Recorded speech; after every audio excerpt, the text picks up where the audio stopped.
Hey everyone, and welcome back to today's video. Okay, losing my shorts here, whatever.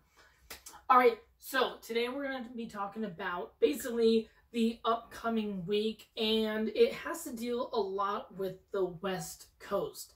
There have been a number of actual storms coming onto the West Coast, and we're going to be talking about those today. So basically, here we go. The East Coast and everything, we've been dealing with a couple storms, Winter Storm Gale, Harold, John, etc. for the past couple weeks. Those are all gone, basically. And right now, after all those move out, we're actually going to be seeing a pattern basically stabilize the actual atmosphere for the next few weeks.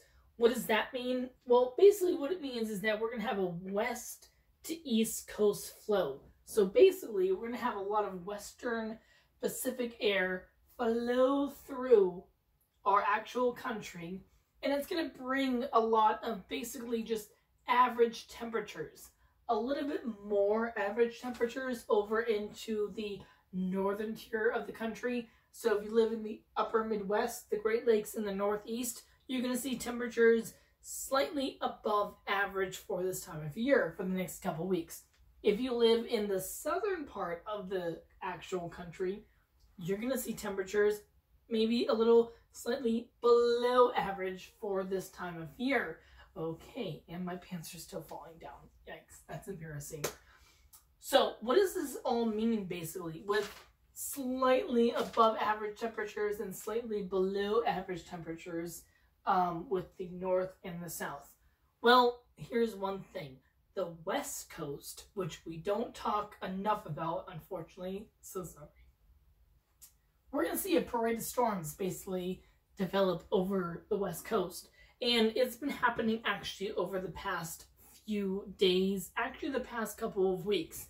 We actually have a lot of winter storm watches and warnings for the Cascades in Washington, Oregon, and parts of California and Nevada for the next 48 hours or so. So if you live from Seattle, Portland, all the way down to Sacramento, even San Francisco, you're going to be seeing rainy conditions, especially along the east, not the east, especially along the western parts of the actual coast, and it is going to actually be breezy. These storms that are actually coming off of the Pacific Ocean are very intense. And actually, I was just actually reading a couple of days ago that there was a storm off of the Aleutian Islands, which is basically the chain of Alaska. So there's the whole state of Alaska, but then there's actually a chain of islands that actually stretch out into the Pacific Ocean called the Aleutian Islands.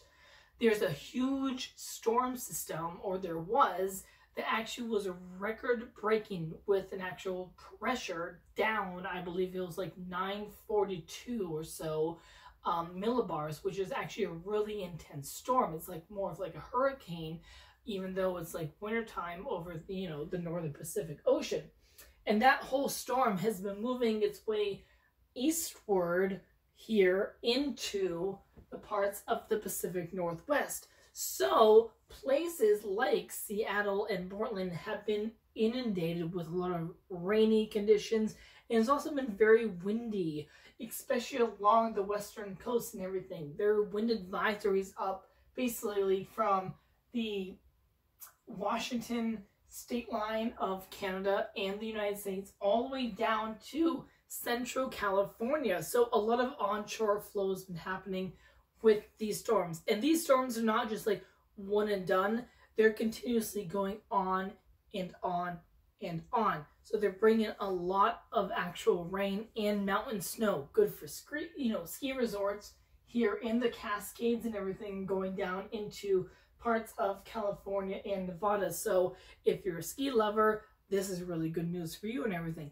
But it is also bringing a lot of again, windy conditions along the whole coastline. What does this mean for basically the rest of the country? Well, once these storms move from the Pacific Northwest and West Coast, they basically move into the Rockies. And then from there, it gets a little bit more interesting. A lot of them are dipping down into the south. One of the reasons why we've actually been seeing snow in Texas, Oklahoma, and Kansas, which we see sometimes, every year, but not as often as we've been seeing this year. So a lot of the storms have been dipping down into the south and then moving into the southeast. And then that's where things get interesting for the East Coast. A lot of the times, storms like to actually ride up the East Coast. And with that, during the winter time, we have a ridge of high pressure in eastern Canada. That usually brings in a lot of fresher cold air behind the actual front or the high pressure system, and it locks in a lot of the cold air. And then we get a lot of moisture from the south, and that's where we produce a lot of snowstorms along the I-95 corridor. This year, not so much. What we're more having is, again, a more easterly westward flow.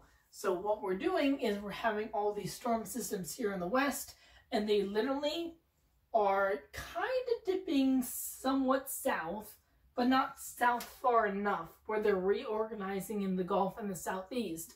They're kind of just dipping down into the Central Plains and then riding up into the Ohio valleys of Tennessee and Ohio, and then moving northeastward. What that's doing is basically having all this moisture plume northeastward into the East Coast. It's bringing us a lot more mild conditions and rain, especially for the I-95 corridor from Boston down to DC and places southward.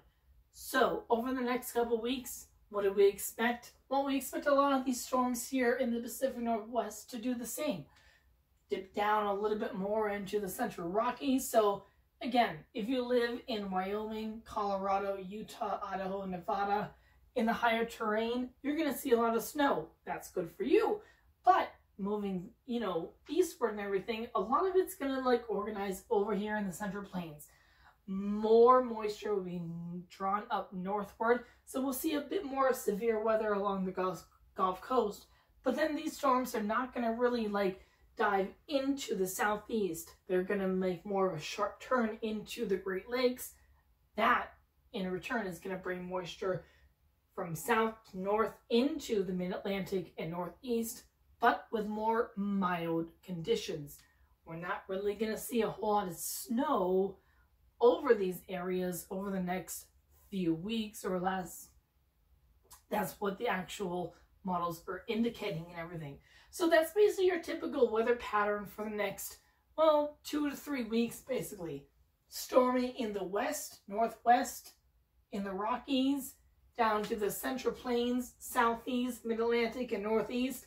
Snow will be basically confined to the northern parts of the actual country. Great Lakes going over into the Midwest. So that is what we're looking at for the next couple weeks. And I'll be back, obviously, with more weather forecasts as conditions develop. Stay safe, mask up, obviously, and, see you back in a couple days. Take care.